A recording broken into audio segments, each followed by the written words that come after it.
자세한 사항은 한번 그 선교 편지를 읽어보시기 바랍니다. 예, 저희 오늘 살펴볼 하나님의 말씀은 히브리서 11장 6절입니다. 히브리서 11장 6절. 히브리서 11장 6절입니다. 믿음에 관해서 좀 살펴보려고 하는데요. 예, 다시 믿음에 관한 말씀이 좀 필요한 때가 오지 않았나 이렇게 생각을 합니다. 예, 히브리서 11장 6절 찾으셨으면 제가 받들어 읽겠습니다. 히브리서 11장 6절. 그러나 믿음이 없이는 하나님을 기쁘게 할 수 없나니 그분께 가는 자는 반드시 그분께서 계시다는 것과 또 그분께서 부지런히 자신을 찾는 자들에게 보상해 주는 분이시라는 것을 믿어야 하느니라. 예, 믿음에 관해서 말씀하고 있는데요. 오늘 이제 이것을 강의할 것은 아니고요. 제목에 보시는 것처럼 이제 믿음의 육하 원칙에 관해서 좀 성경에 나온 이 육하 원칙을 살펴보려고 합니다.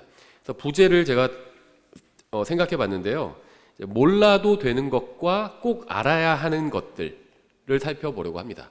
그러니까 육하 원칙이라고 있잖아요. 그 중에서 우리가 몰라도 되는 것이 있고 반드시 알아야 하는 것이 있습니다. 그것을 우리가 성경을 통해서 오늘 살펴보려고 합니다. 잠깐 기도하겠습니다. 하나님 아버지, 오늘 선포하는 말씀이 저희 안에서 효력 있게 일할 수 있도록 도와주시기 원합니다.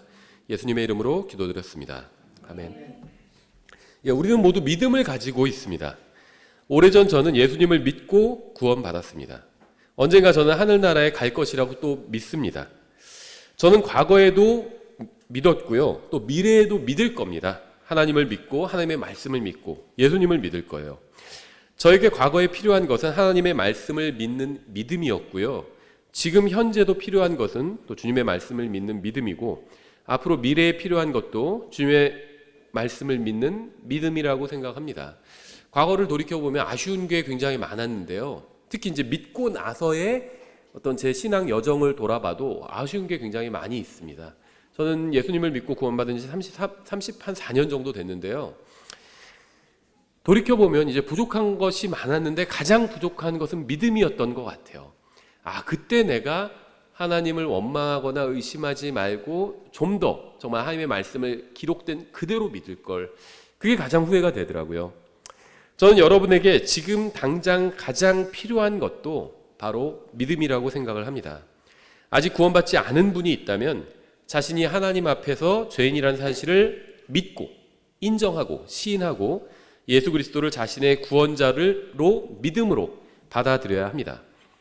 여러분이 과거에 어떤 일을 겪었건 앞으로 또 어떤 일을 겪게 되건 상관없이 여러분에게 필요한 것은 지금 주님의 말씀을 믿는 믿음이에요. 지금 믿어야 하는 겁니다. 과거에 여러분이 얼마나 열심히 믿었건 상관없이 과거의 믿음은 지금 여러분에게 별 소용이 없습니다. 과거에 돈이 많았고 잘 나갔고 그게 지금 내가 예를 들면 가난하면 별 소용이 없잖아요.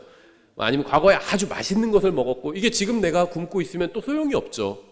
마찬가지로 과거에 내가 얼마나 주님을 열심히 믿었고 하나님 말씀을 기록된 대로 잘 믿었는지, 물론 그건 좋은 일이죠. 그렇게 했다면. 근데 그것이 지금 나와는 별 상관이 없을 수도 있다는 겁니다.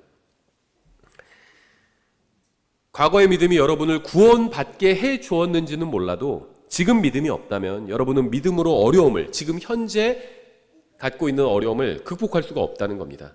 어떤 과거를 살았는지와 상관없이 지금 당장 하나님의 말씀을 믿는 믿음이 없다면 주님께서는 지금 여러분을 도와주실 수도 없고 여러분을 통해 일하실 수도 없습니다.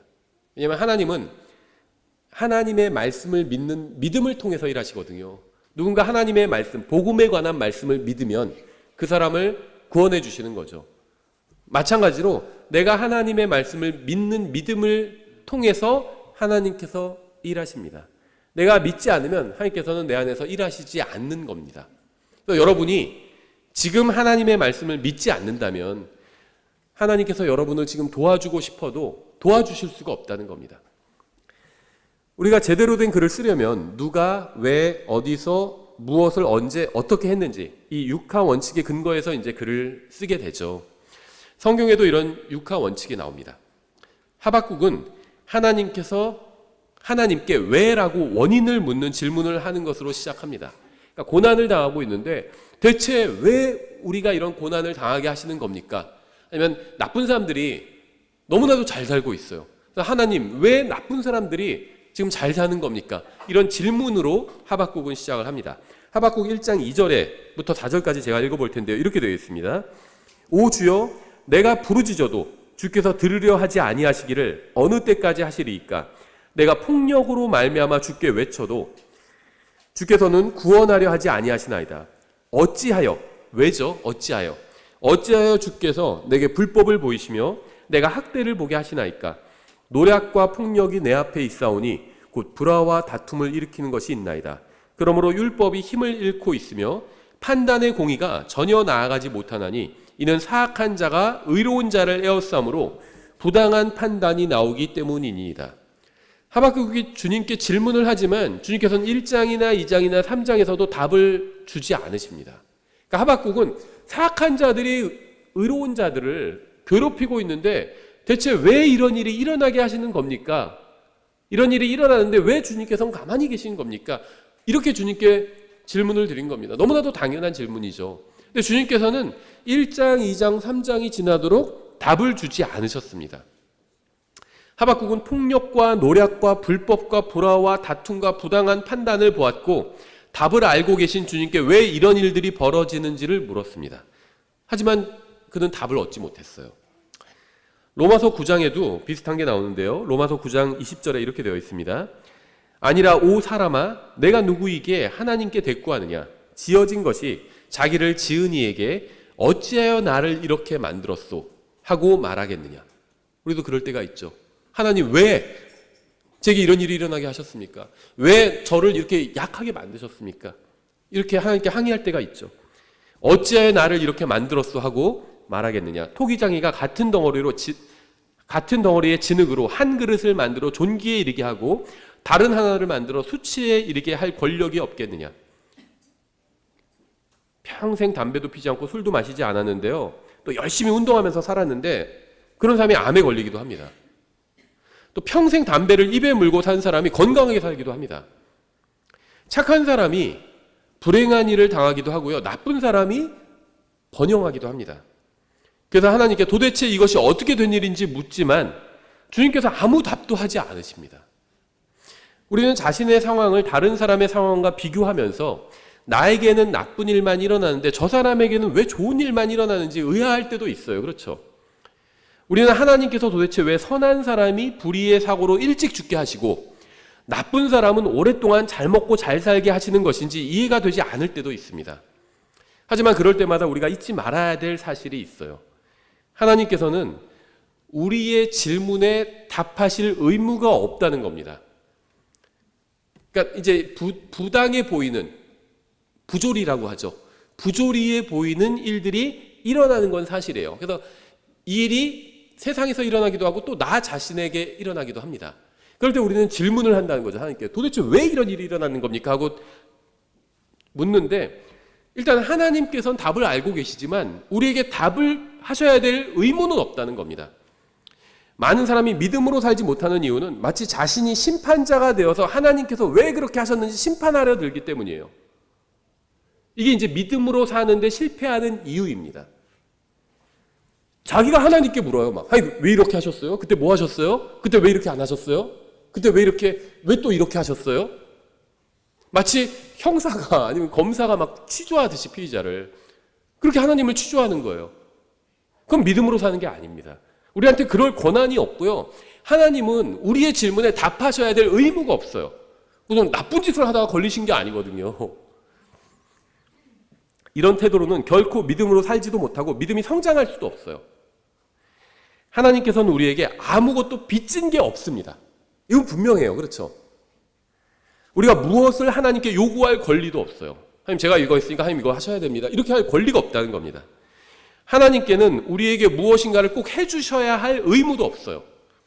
우리가 구원받은 것이나 우리가 영원한 생명을 받은 것은 모두 하나님의 은혜 때문이지 우리에게 그럴 만한 자격이 있었기 때문에 받은 게 아닙니다. 우리는 하나님께 종종 왜라는 질문을 할 때가 있지만 주님께서는 답을 해주지 않으십니다. 어쩌면 우리가 이 세상에 살아있는 동안에는 답을 얻지 못할지도 모릅니다. 우리가 이 세상을 떠나서 주님 앞에 가면 왜, 어째서라고 물었던 것들은 모두 답을 할 만큼 중요한 문제가 사실 아니었다는 것을 저는 알게 될 것이라고 생각합니다. 우리는 왜라고 질문해요. 왜 이러한 일이 일어나는 겁니까? 근데 하나님께서는 답을 해주지 않으실 때가 있습니다. 그 성경을 열심히 읽어봐도 그 답이 안 나오는 경우도 있어요. 구체적인 답이 안 나오는 경우도 있습니다. 두 번째, 어디? 히브리서 11장 8절에 이렇게 되어 있어요.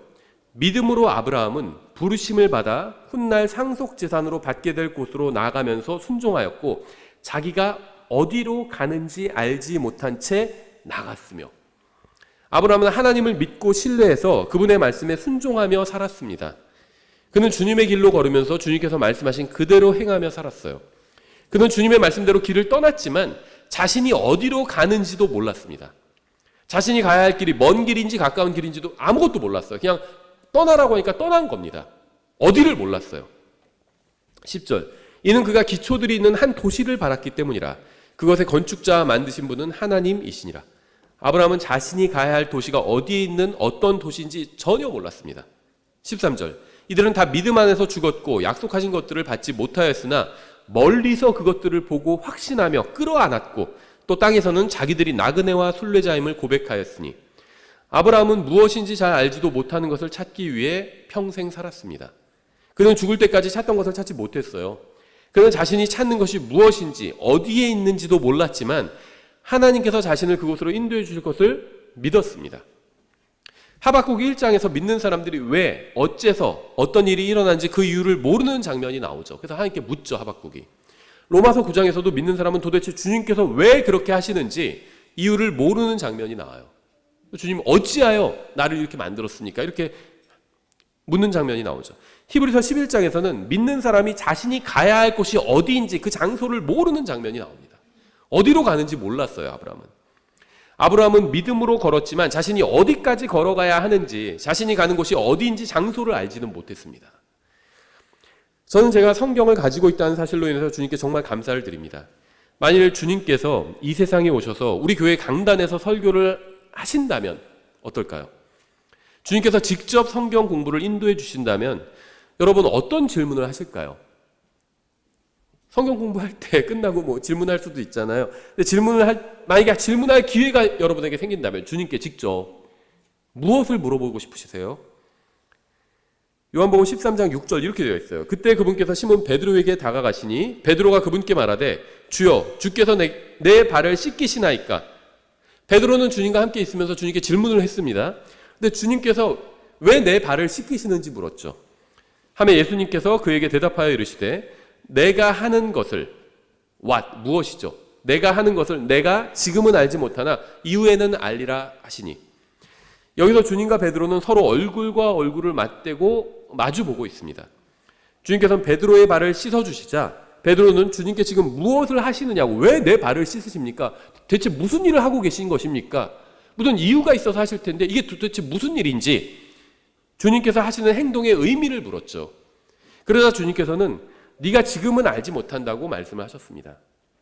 예수님께서는 제자들에게 자신이 예루살렘으로 가실 것이고 거기서 배반을 당하게 되실 것이고 십자가에 못 박힐 것이고 또 3일 만에 부활하실 것이라고 말씀하셨습니다. 이런 말씀을 하실 때마다 제자들은 주님께서 도대체 무슨 이야기를 하시는 것인지 이해하지 못했어요. 심지어 예수님께서 자신이 십자가에 못 박힐 것이라고 말씀하시자 베드로는 주님을 꾸짖기까지 했습니다. 그러면서 그렇게 되지 않을 것이다 이렇게 막 얘기까지 했어요. 그렇죠? 제가 지금 무슨 이야기를 하는지 아시겠나요? 만약 주님께서 지금 이 자리에 오셔서 말씀을 전하셔도 우리는 그것을 전혀 이해하지 못할 수도 있다는 겁니다. 아마 무엇인가를 다른 사람에게 가르쳐 본 경험이 있는 분은 이게 무슨 말인지 아실 수도 있어요. 아무리 열심히 쉽게 가르쳐도 전혀 이해를 못하거나 완전히 반대로 이해하는 사람들도 있습니다. 우리는 성경을 완전히 이해하지도 못하고 마찬가지로 하나님께서 하시는 일도 전혀 이해하지 못하고 있어요. 왜 이렇게 하나님께서 일하시는지, 왜 세상은 이대로 두시는지, 또 왜 나의 인생은 이렇게 두시는지 우리가 이해하지 못할 때도 있다는 겁니다. 다 이해하시나요? 세상에서 돌아가는 일들 다 그래 이건 뭐 당연해 하면서 이해하시나요? 내 인생에서 일어나는 일들도 다 이해하시나요? 이해가 안 될 때도 있어요. 하나님께서 내 안에서 하시는 일도 이해하지 못하는데 어떻게 다른 사람 안에서 하시는 일을 이해할 수 있을까요? 시편 119편 105절은요 이렇게 말씀하고 있죠. 주의 말씀은 내 발의 등불이요 내 길의 빛이니이다. 우리는 모든 것에 대한 완전한 진리, 대낮같이 밝은 빛을 원합니다. 그래서 처음부터 끝까지 쫙 다 보이기를 원해요. 내가 그 길을 보고 완전히 또 이해하기를 원합니다. 하지만 하나님께서 허락해 주시는 것은 발 앞을 비춰주는 등불이에요. 발 앞을 비춰주는 등불은 길 전체를 비춰주지는 않습니다. 그저 한 걸음 앞만 비춰줄 뿐이에요. 이것이 지금 이제 우리가 믿음으로 살아가는 겁니다. 하나님의 말씀은 다음 주나 다음 달을 비춰주시는 빛이 아니라 지금 현재 걸어야 하는 발 앞을 비춰주는 빛입니다. 하나님의 말씀은 내 인생의 끝이나 우리 아이 인생의 끝까지 다 비춰주시는 것이 아니라 오늘 지금 내 발 앞을 비춰주는 빛이에요. 주님의 말씀은 내 발 앞을 비춰주는 등불입니다. 주님의 말씀은 자동차의 전조등과 같아요. 저희도 이제 가끔 이제 아이들 외할머니 댁에 다녀오면요, 시골 이제 전라도까지 다녀오잖아요. 그러면은 중간에 이 도심을 지나갈 땐 밤에 올 때 가로등이 있어요. 환합니다. 근데 산길을 이제 지나올 때가 있어요. 정말 깜깜합니다. 전조등 끄면 아무것도 없어요. 이게 룸밀러나 사이드미러를 보면요, 그냥 깜깜해요. 검은색이에요. 야간 새벽에 운전해 보신 분들 아실 겁니다. 시골에서 운전해 보신 분들 아무것도 안 보여요. 없어요. 뒤에 아예 없습니다. 근데 그럴 때는 이제 상향등 켜고 가죠. 앞에도 아무것도 길이 안 보여요. 그럼 상향등 켜면 한 50m 정도, 그 정도는 쫙 보입니다. 100m 정도. 그럼 이제 그 길을 보면서 쭉 따라가는 거예요. 그렇죠? 그러니까 주님의 말씀은 자동차의 전조등과 같아요. 도로 전체를 비춰주진 않지만 내가 지금 바로 가야 할 길은 비춰줍니다. 요한복음 6장 5절에 이렇게 되어 있어요. 그때 예수님께서 눈을 들어 큰 무리가 자기에게 오는 것을 보시고 빌립에게 이르시되 우리가 어디서 빵을 사서 이들을 먹이겠느냐 하시니, 그분께서 이렇게 말씀하신 것은 친히 행하실 것을 아셨으므로. 주님은 아십니다. 자기가 지금 무슨 일을 하고 계신지 아세요. 그를 시험하려 하심이더라. 빌립이 그분께 대답하되 그들이 각각 조금씩 받을지라도 200데나리온어치의 빵이 그들에게 충분하지 아니하리이다 하매, 그분의 제자들 중 하나이며 시몬 베드로의 형제인 안드레가 그분께 이르되 여기 한 소년이 있는데 그가 보리빵 5개와 작은 물고기 2마리를 가지고 있나이다. 그러나 그것들이 이렇게 많은 사람들 가운데서 무슨 소용이 있겠나이까 하니, 200데나리온은 노동자의 10단치 급여에 해당합니다. 하지만 그것으로는 식비를 다 마련하지 못할 정도로 큰 무리가 있죠. 제자들은 무엇을 어떻게 해야 하는지 몰라서 혼란스러웠습니다. 그런데 본문에서 예수님께서는 친히 행하실 것을 아신다고 말씀하고 있어요. 제자들은 몰랐지만 예수님은 알고 계셨습니다. 이건 일단 다행이에요. 우리는 이 세상에서 왜 이런 일이 일어나는지, 내 인생에서 왜 이런 일이 일어나는지 모릅니다. 근데 괜찮아요. 우리가 모르는 거 괜찮다는 겁니다. 하나님은 알고 계십니다. 그럼 됐어요. 근데 하나님도 모르시면 그건 진짜 큰 문제죠. 이 세상에서 막 무슨 일이 일어나는데 하나님이 막 당황하시면서 우리처럼 왜 이렇게 되는 거지 이거? 그럼 우리도 당황하죠. 하나님은 알고 계십니다. 그럼 된 거예요. 우리는 몰라도 돼요. 왜 이런 일이 일어난지, 이게 무슨 일인지 우리는 몰라도 됩니다. 왜냐하면 우리에게는 말씀의 등불이 있잖아요. 그걸 따라 걷기만 하면 되거든요. 무리도 몰랐고 제자들도 몰랐고 점심 도시락을 싸온 소년도 몰랐습니다. 소년은 아무것도 모른 채 자신의 점심을 드렸고 제자들도 아무것도 모른 채 소년의 도시락을 주님께 전해드렸죠. 그들은 아무것도 몰랐지만 주님께 드렸고 주님의 말씀에 따라 잔디밭에 앉았습니다. 몰랐어요. 주님께서 무엇을 하시는지 몰랐습니다. 근데 주님께서 지금 몇천 명이 있잖아요. 근데 도시락 하나 갖고 오래요. 갖다 드렸습니다. 갖다 드리면서도 이게 도대체 무슨 의미지? 몇천 명이 지금 밥을 먹어야 되는데 도시락 하나로 해결이 안 되잖아요. 그래도 하라고 하시니까 했어요. 갖다 드렸습니다. 또 전해드렸어요. 그리고 앉으라니까 다 앉았습니다. 밥이 없어요. 5천 명 이상이 있는데 도시락 하나 있어요. 그것도 아이 도시락이에요. 우리 치면 뭐 맥도날드 해피밀 같은 거예요. 성인이 먹으면 양이 안 맞잖아요. 그런 거 하나 싸운 겁니다, 소년이. 근데 하라고 하니까 하라는 대로, 갖고 오라니까 갖고 왔고요. 앉으라니까 앉았습니다.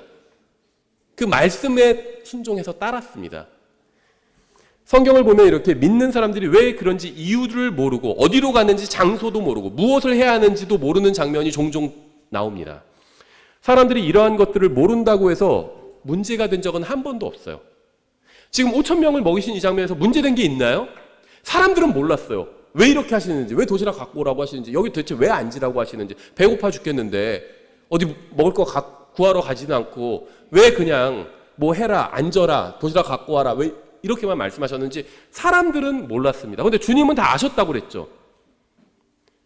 주님이 아시니까 문제가 전혀 없었어요. 그렇죠? 우리는 알잖아요. 이 5천 명 먹인 장면은 알잖아요. 문제가 전혀 없는 장면입니다. 사람들이 몰라도 문제는 없다는 겁니다. 우리는 주님께서 언제 오시는지 모릅니다. 주님께서는 아무도 생각지 않은 날에 오신다고 말씀하셨죠. 마태복음 24장 3절 이렇게 말씀하고 있어요. 그분께서 올리브산에 앉아 계실 때 제자들이 은밀히 그분께 와서 이르기를 우리에게 말씀해 주소서. 어느 때, 이제 언제입니다. 언제? 어느 때에 이런 일들이 있으리이까? 또 주께서 오시는 것의 표적과 세상 끝의 표적이 무엇이리이까 하니? 만약 예수님께서 지금 이 자리에서 한 가지 질문에만 답해 주시겠다고 한다면 아마 많은 사람들이 주님께서 언제 오시는지 이거 물어볼 것 같아요. 이거 되게 궁금해 하잖아요. 제자들은 그분께서 언제 재림하시는지 물었고 주님께서는 이 질문에 답을 일단 주셨습니다. 근데 무엇이었을까요? 36절이죠. 그러나 그 말과 그 시각은 결코 아무도 알지 못하나니 하늘의 천사들도 알지 못하고 오직 내 아버지께서만 아시느니라. 제자들은 주님의 재림이 언제인지 그 징조가 무엇인지 물었고 주님께서는 자기도 모른다고 답하셨습니다. 언제인지 모른다고 답하셨어요. 성경은 분명하게 주님께서 언제 재림하실지 예수님도 모른다고 말씀하고 있습니다. 예수님도 모르시는 걸 알거나 알 수 있는 사람은 아무도 없어요. 그렇죠? 예수님도 모른다고 하신 것을 자기는 안다고 하는 사람이 있다면 그는 거짓말쟁이이거나 사기꾼이거나 정신병자예요. 우리는 그런 사람의 책을 읽을 필요도 없고 설교를 들을 필요도 없습니다. 예수님도 모른다고 하신 것을 안다고 주장하는 사람에게 시간과 돈을 낭비할 필요가 전혀 없어요. 사람들은 모든 일이 다 잘 되고 형통할 때에는 언제까지 지속될지 주님께 묻지 않습니다. 하지만 지금처럼 어려운 시기에, 지금 나라 전체도 어렵고 또 온 세상 어렵잖아요. 경제적으로도 어렵고 다 어렵더라고요. 돈이 없는 사람은 돈이 없으니까 어렵죠. 근데 또 돈이 많은 분들도 돈이 많은 사람 또 벌려놓은 일들이 많아요. 사업을. 그 어려워요. 안 어려운 사람이 없어요. 보니까 다 어려워요. 그러니까 지금처럼 어려운 시기에는 언제까지 이런 어려움이 지속될지 주님께 묻죠. 하지만 주님께서는 언제까지인지 말씀해 주지 않으실 겁니다. 언제인지를 말씀하시는 분이 아니에요. 주님이 고난을 당했는데 이게 주님 언제까지 제가 이 고난을 감당해야 할까요? 대답해 주지 않으신다는 겁니다. 주님께서 원하시는 것은 지금 우리가 주님을 신뢰하는 거예요. 주님께서는 상황이 나아지면 그때 다시 우리가 신앙생활을 하고 믿음의 길을 걷기를 원하지 않으십니다. 주님께서는 상황이 어떻든 상관없이 지금 우리가 믿음의 길을 걷기를 원하십니다. 상황과 상관없이. 주님께서 원하시는 것은 우리가 나중에 상황이 좋아지면 믿는 것이 아니라 지금 주님을 믿는 것을 원하시는 겁니다. 우리에게 좋은 일만 일어난다면 믿음이 필요 없어요. 그렇죠. 막 수입도 올라가고 돈 많고 그럼 무슨 믿음이 필요해요. 모든 것이 잘 될 때는 믿음이 필요하지 않습니다. 하지만 왜 그런지 이유를 모르고 어디로 가야 하는지 장소도 모르고 무엇을 해야 하는지도 모르고 언제 해야 하는지도 시기도 모르면 그럼 이제 믿음이 필요한 거예요. 믿음이 없어도 잘 될 때는 불평하지 않고 감사할 수 있어요. 하지만 어려움이 닥치고 앞이 보이지 않을 때는 이제 믿음이 필요합니다. 아브라함은 자신이 찾는 도시가 어디에 있는지, 왜요? 어디에 있는지 몰랐습니다. 하박국은 왜 어떤 일이 일어나는지 그 이유를 몰랐어요. 제자들은 무엇을 해야 하는지 몰랐고요. 주님께서 언제 재림하시는지도 몰랐습니다. 우리가 이렇게 아무것도 모를 때 무엇을 해야 하는지 아세요? 그땐 바로 하나님을 신뢰해야 합니다. 믿는 사람들은 이유를 몰랐고요. 또 어디로 가야 하는지도 몰랐고요. 무엇을 해야 하는지도 몰랐고요. 재림이 언제인지도 몰랐습니다. 누가복음 1장 30절에 이제 뭐가 남았죠? 하우가 남았죠. 하우. 누가복음 1장 30절 이렇게 되어 있습니다. 천사가 그녀에게 이르되 마리아야 두려워하지 말라. 내가 하나님께 호의를 입었느니라. 보라 내가 내 태에 수태하여 아들을 낳고 그의 이름을 예수라 하리라. 그가 크게 되고 가장 높으신 분의 아들이라 불릴 것이요 주 하나님께서 그의 조상 다윗의 왕좌를 그에게 주시리라. 그가 영원토록 야곱의 집을 통치하며 그의 왕국이 무궁하리라 하니라. 마리아는 남자와 동침한 적이 없는데 아이를 낳을 것이고 그 아이가 바로 메시아라는 말씀을 들었어요. 얼마나 이게 황당할까요? 그래서 마리아는요 당연히 질문을 했습니다. 당연하겠죠. 이건 당연한 거예요. 34절 그때 마리아가 천사에게 이르되 나는 남자를 알지 못하는데 어찌 이 일이 있으리까매. 여기서 어찌는 how입니다. 어떻게 이 일이 일어날 수 있습니까? 남자와 여자가 동침해야 아이가 나오는 거죠. 근데 난 남자와 동침한 적이 없어요. 근데 어떻게 아이를 낳게 됩니까? 이걸 물은 거죠. 당연한 겁니다. 이 로마 카톨릭은요, 마리아를 여신으로 숭배합니다. 이건 명백한 잘못이죠. 그런데 개신교에서는요, 마리아를 그저 평범한 여자 취급합니다. 이것 또한 오류입니다. 마리아는요, 평범한 여자는 아니었어요. 마리아는 훌륭한 여자였습니다. 그래서 하나님께서는 그녀가 인간으로 오신 예수님을 키우기에 적당하다고 생각하셨습니다. 아주 훌륭한 여자라고 성경은 말하고 있어요, 마리아를. 이것은 아마 하나님께서 여자에게 주실 수 있는 가장 큰 영광이었을 겁니다. 사람 중에 가장 큰, 구약시대까지 가장 큰 사람은 침례인 요한이었잖아요. 아마 여자로는 전 마리아였을 거라고 생각합니다. 가장 훌륭한 여자였어요. 그래서 하나님께서 예수님의 어머니로 선택하신 겁니다. 마리아는 천사를 통해서 선포되는 주님의 말씀을 직접 들었습니다. 자신을 통해 세상의 구원자이신 그리스도께서 출생하실 것이라는 사실을 들었어요. 마리아는 어떻게 그런 일이 일어날 수 있는지는 몰랐습니다. 하지만 여전히 주님을 신뢰했어요. 어떻게 그런 일이 일어나는지 몰라도 주님을 신뢰하는 데는 아무 문제가 없습니다. 어떻게 하나님께서 인간의 태안으로 들어오시는지 모르는 것은 마리아에게 전혀 문제가 되지 않았어요. 마리아에게 필요한 것은 어떻게 그런 일이 일어나는지 아는 것이 아니라 하나님을 신뢰하는 것이었습니다. 여러분은 다시 태어나셨나요? 거듭나셨나요? 다시 태어나셨나요? 여러분은 자신이 어떻게 다시 태어났는지 과정을 설명하실 수 있으신가요? 어떻게 다시 태어났는지 그 과정을 설명하실 수 있나요? 요한복음 3장에 나오죠. 3장 3절부터 9절에 예수님께서 그에게 응답하여 이르시되 진실로 진실로 내가 내게 이르노니 사람이 다시 태어나지 아니하면 하나님의 왕국을 볼 수 없느니라 하시므로 니고데모가 그분께 이르되 사람이 늙으면 어떻게, 여기서도 어떻게가 나오죠. 마리아의 태 속에 어떻게 전능하신 하나님이 들어가시는지 마리아가 그걸 물었습니다. 여기도 마찬가지. 사람이 이미 태어났는데 어떻게 또다시 태어나는 거냐 이렇게 물은 겁니다. 사람이 늙으면 어떻게 태어날 수 있나이까? 그가 자기 어머니 태에 두 번째 들어갔다가 태어날 수 있나이까? 하며 예수님께서 대답하시되 진실로 진실로 내가 내게 이르노니 사람이 물과 성령에게서 태어나지 아니하면 하나님의 왕국에 들어갈 수 없느니라. 육에서 태어난 것은 육이요 성령에게서 태어난 것은 영이니 내가 내게 이르기를 너희가 반드시 다시 태어나야 하리라 한 것에 놀라지 말라. 바람이 자기가 원하는 곳에서 불매 내가 그것의 소리는 들어도 그것이 어디서 와서 어디로 가는지 알 수 없나니. 우리 인생이 그렇죠. 어디서 와서 어디로 가는지 몰라요. 성령에게서 태어난 자도 다 이러하니라 하시니라. 니고데모가 그분께 응답하여 이르되 어찌 이런 것들이 있을 수 있나이까 하매. 니고데모는 어떤 방법으로 사람이 다시 태어날 수 있는지 이해할 수가 없었습니다. 우리는 다시 태어나는 과정을 설명할 수가 없어요. 어떻게 설명해요, 그걸? 물론 믿어서 다시 태어났죠. 예수님을 믿어서 성령께서 우리를 다시 낳아주셨죠. 근데 그게 어떻게 일어나는지 그 과정은 모른다는 겁니다. 믿어서 다시 태어났다고 하는 것은요, 자동차가 고장나서 고쳤다. 그래서 어떻게 고쳤는데니까 돈 주고 고쳤어. 이거나 마찬가지예요.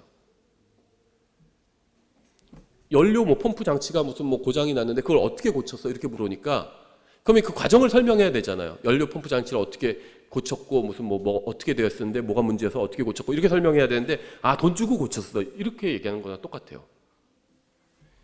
그건 방법을 얘기한 게 아니죠. 돈을 주고 고쳤다고 하는 것은 어떤 방식으로 수리를 했느냐는 질문에 대한 정확한 답이 아닙니다.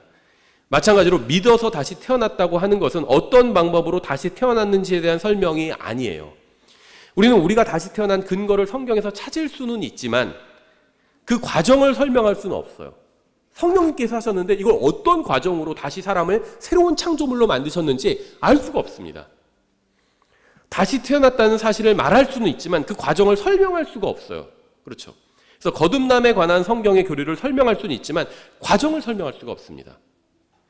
요한복음 3장에서 다시 태어남에 관한 주님의 말씀은 신약 성경에서 핵심적인 부분입니다. 이 말씀은 구원받지 못한 사람이 어떻게 구원받은 사람이 되는지에 관한 말씀이에요. 예수님께서는 이 말씀을 2000년 전에 하셨습니다. 수많은 신학자들과 성경 교사들과 목사들은 아직도 이 말씀의 해석을 두고 논쟁을 하고 있어요. 아직도 사람들은 사람이 어떻게 다시 태어나는지 설명하지 못합니다. 어떻게 죄인이 영적으로 다시 태어나는지 알지 못해요. 어떻게 2000년 전에 흘린 예수님의 피가 우리의 죄를 완전히 씻어줄 수 있는지 설명하지 못해요. 이거 설명 못합니다. 예수님이 2000년 전에 피를 흘리고 죽으셨잖아요. 근데 어떻게 그게 지금 우리의 죄를 씻어줄 수 있는지 설명을 할 수가 없어요. 제가 하는 것도 그냥 법적인 설명이죠. 그걸 믿으면 그 법률 효과가 우리에게 온다. 법적인 설명이지 실제적으로 일어난 일은 설명을 할 수가 없다는 겁니다. 하지만 이해하지 못해도 믿을 수는 있어요. 주님께서는 우리에게 믿으라고 말씀하셨지 이해하라고 하지 않으셨습니다. 자동차가 고장나는데 다 못 고친다고 하는데 어디서는 고쳐줬어요. 근데 제가 이거 어떻게 고쳤어요? 그러니까 그 다음에 설명하는데 제가 무슨 말인지 모를 수가 있습니다. 설명을 하는데도 제가 이해 못할 수도 있어요. 그 자동차에 대한 지식이 없으면. 그래도 그 사람이 고쳤다는 걸 믿을 수는 있잖아요. 정리하겠습니다. 우리는 어떤 일이 일어났을 때 그게 왜 일어났는지 그 이유, 왜 그걸 모를 수 있습니다. 우리는 어디로 가야 하는지를 모를 수도 있어요. 우리는 무엇을 해야 하는지를 모를 수도 있습니다. 우리는 언제 주님께서 다시 오시는지 모릅니다. 우리는 어떻게 해야 하는지 모를 수도 있어요. 만약 이러한 것들을 다 알면서 신앙생활을 하려고 한다면 그러면 실패할 겁니다. 왜냐하면 믿음은 바라는 것들의 실체요 보이지 않는 것들의 증거이기 때문이에요. 보이지 않아요. 그래서 내가 믿고 있으면, 내가 하나님의 말씀에 기록된 것을 믿고 있으면 그게 있는 겁니다. 그래서 보이지 않는 것들의 증거라고 말씀하시는 거예요. 그냥 내가 어떤 걸 믿고 있으면 그게 있는 것이다, 그런 얘기가 아니에요. 우주선이 있다 이렇게 믿으면 우주선이 있는 것이 아니라는 겁니다. 하나님의 믿음, 성경이 말씀하시는 믿음은 항상 하나님의 말씀을 믿는 게 믿음이에요. 성경을 잘 믿는 사람은 믿음이 좋다 이렇게 얘기하죠. 불경을 잘 믿는 사람은 우리가 그 사람을 보고 믿음이 좋다 얘기 안 하고 불신자다 이렇게 얘기합니다. 성경을, 하나님의 말씀을 믿어야 믿음이 있는 겁니다. 근데 하나님의 말씀에 기록된 것을 믿으면, 내가 믿으면요, 그게 나에게 증거가 된다는 거예요.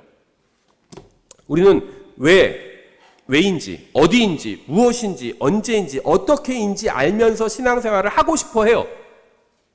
그렇죠. 언제까지 참아야 되는지, 언제 좀 나아지는지, 어떻게 해야 하는지, 어디로 가야 되는지, 왜 해야 하는지, 이런 거 알고 싶어 합니다. 언제 오시는지, 이런 거 알고 싶어 해요. 하지만 하나님께서는 알려주지 않으실 겁니다. 하나님께서는 우리가 이러한 것들을 모른 채 믿음으로 걷기를 원하십니다. 여러분은 어떻게 다시 태어났는지도 모른 채 예수님을 구원자로 믿는 순간 다시 태어났습니다. 여러분은 아직도 어떻게 다시 태어났는지 설명하지 못해요. 하지만 자신이 다시 태어났다는 충분한 증거를 하나님의 말씀 안에서 찾을 수 있습니다. 믿으면 다시 태어난다고 하니까 여기서 증거를 찾을 수 있는 거예요. 그게 증거예요. 우리는 왜 그런지 모르고, 어디로 가야 하는지 모르고, 무엇을 해야 하는지 모르고, 언제인지도 모르고, 어떻게 해야 하는지도 모릅니다. 디모데후서 1장 12절에 이렇게 되어 있어요. 그런 까닭으로 나 역시 이 일들로 고난을 당하나 그럼에도 불구하고 부끄러워하지 아니하노니 이는 내가 믿어온 분을 내가 알며. 이제 아는 게 나와요. 또 내가 그날을 대비하여 그분께 맡긴 것을 그분께서 지키실 수 있는 줄 확신하기 때문이라. 그분을 알고 확신하기까지 합니다. 하나님의 말씀을 믿는다는 것이 무엇인지 아시나요? 하나님의 말씀을 믿는다. 하나님을 믿으면 그분의 말씀도 믿는 거죠. 하나님은 믿지만 말씀은 못 믿겠어. 그건 하나님 믿지 않는 겁니다. 당신은 믿지만 당신 말은 못 믿겠어. 그건 그 사람 믿지 않는 거예요. 그 사람을 믿으면 그 사람의 말도 믿습니다. 하나님을 믿으면 하나님의 말씀도 믿어요. 근데 하나님의 말씀을 믿는다는 게 대체 뭘 의미하는 걸까요? 장례식장에서, 병원에서, 가족이 아플 때, 내가 아플 때, 또 직장을 구하지 못할 때, 가정이 무너졌을 때, 큰 어려움에 빠졌을 때, 미래가 불확실할 때, 이러한 때 믿음으로 산다는 게 무엇인지 아세요? 나에게 왜 고난이 닥쳤는지 모를 때, 어떻게 고난에서 벗어나는지 모를 때, 무엇을 해야 할지 모를 때, 언제 고난이 끝날지 모를 때, 어디서 도움을 구해야 되는지 모를 때, 이럴 때 한 분만 알고 있으면 됩니다. 성경은 우리가 왜, 언제, 어디서, 무엇을, 어떻게를 몰라도 누군가를 알고 있으면 아무 문제가 없다고 말씀합니다. 한 분만 알고 있으면 돼요. 다른 거 다 몰라도 됩니다. 한 분만 알고 있으면 된다는 거예요. 여러분이 믿는 분이 누구인지 알아야 합니다. 저는 예수님께서 무엇을 하시는지는 몰라요, 지금. 하지만 예수님이 누구신지는 알고 있습니다. 그분은 전능하신 하나님이시고요. 죽기까지 저를 사랑하신 분이에요. 저는 그분이 제 인생에서 무엇을 하시는지, 왜 하시는지 그건 몰라요. 하지만 그분을 신뢰합니다.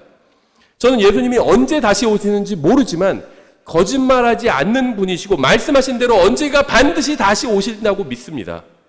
저는 주님께서 어떻게 저를 사망의 그늘진 골짜기 가운데서 인도해 주실지는 몰라요. 어떻게 하신지 모릅니다.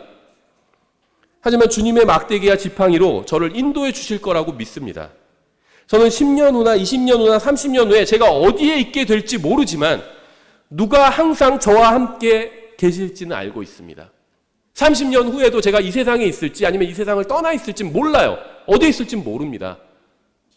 좋은 집에서 살고 있을지 나쁜 집에서 살고 있을지 그것도 몰라요. 어디 있을지 몰라요. 하지만 30년 후에 누가 저와 함께 있는지는 알고 있어요. 예수님은 저와 함께 계실 겁니다. 여러분 지금 믿음을 가지고 있나요? 지금 여러분이 가지고 있는 믿음은 여러분이 원하는 답은 아닐 수도 있어요. 여러분의 문제는 정답은 사도 바울이 알고 있고 제가 알고 있고 여러분이 알고 있는 그분에 있습니다. 답은 항상 예수님께 있어요. 저는 왜 누군가는 죽고 누군가는 사는지 모릅니다. 저는 왜 누군가는 잘 살고 누군가는 못 사는지 그것도 몰라요. 저는 우리가 어디로 가야 하는지도 모릅니다. 저는 주님께서 언제 오실지도 모릅니다. 하지만 저는 우리가 누구를 믿어야 하는지는 알고 있어요. 누구를 신뢰해야 하는지도 알고 있습니다. 누구에게 나의 모든 믿음과 소망과 사랑을 두어야 하는지도 알고 있습니다. 그리고 그분은 모든 이유를 아시고 모든 방법을 아시는 전능하신 하나님이라는 사실도 알고 있어요. 이 세상에서 저에게 무슨 일이 일어나더라도 그분께서 저를 그날까지 능히 지키실 줄도 알고 있고 확신합니다. 저는 제가 이 세상에서 보고 듣고 느끼는 모든 것을 의심할 겁니다. 하지만 예수 그리스도께서 저에게 하신 말씀은 전혀 의심하지 않을 거예요. 주님께서 말씀하신 대로 주님을 만나는 그날까지 저를 지켜주시고 인도해 주시고 보호해 주시고 저의 모든 필요를 채워주실 것이라고 믿습니다. 언젠가 제가 눈을 감았다가 다시 뜨면 주님 앞에 서 있게 될 것이라고 믿습니다. 여러분은 왜, 어디서, 무엇을, 언제, 어떻게는 몰라도 됩니다. 하지만 예수님이 누구인지는 알아야 합니다. 저는 그분이 누구신지 압니다. 여러분도 그분이 누구신지 아시기 바랍니다. 기도하겠습니다. 하나님 아버지, 이 세상에서 일어나는 일들로 인해서 저희 마음이 흔들리지 않도록 도와주시기 원합니다. 저희가 날마다 인생의 모든 순간마다 주님의 말씀을 믿는 믿음으로 살 수 있도록 도와주시기 원합니다. 이 설교를 듣는 모든 사람이 예수님이 누구신지 알게 되고 오직 그분의 말씀을 붙들고 살게 되기를 원합니다. 예수님의 이름으로 기도드렸습니다.